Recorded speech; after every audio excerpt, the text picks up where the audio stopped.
তো আবার এটা ফার্স্ট প্যাকিং যাচ্ছে লাভ সল্ট নয়নতারা হিলিংস হাউস, আর সাথে আমি দিচ্ছি একটা গিফট। তো থ্যাংক ইউ সো মাচ যেটা পারচেস করেছে। তো এটা আমার একজন প্রিয় সাবস্ক্রাইবার, ইন্দ্রাণী নাম মনে হয় ওর। তো এটা আমি ওর জন্য ও অর্ডার করেছে। এটা হচ্ছে লাভ রিলেশন হিলিং সল্ট, তোমরা পারচেস করতে চাইলে করতে পারো। আর সাথে থাকছে ওর জন্য একটা সুন্দর আমার হ্যান্ড মেকিং ক্যান্ডেল। তো thank you so much for this purchasing.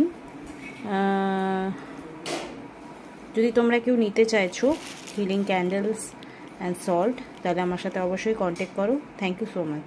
আজকে আমার ফার্স্ট পারচেসিং যেটা আমি করেছি, মানে বিক্রি সেল হচ্ছে আমার healing relationship healing salt and তার সঙ্গে আছে একটা candle. Thank you so much. তো তোমরা যদি কেউ অর্ডার করতে চাও তো অবশ্যই কন্ট্যাক্ট করো। Thank you so much. এটা আমি এবারে প্যাকিং করবো।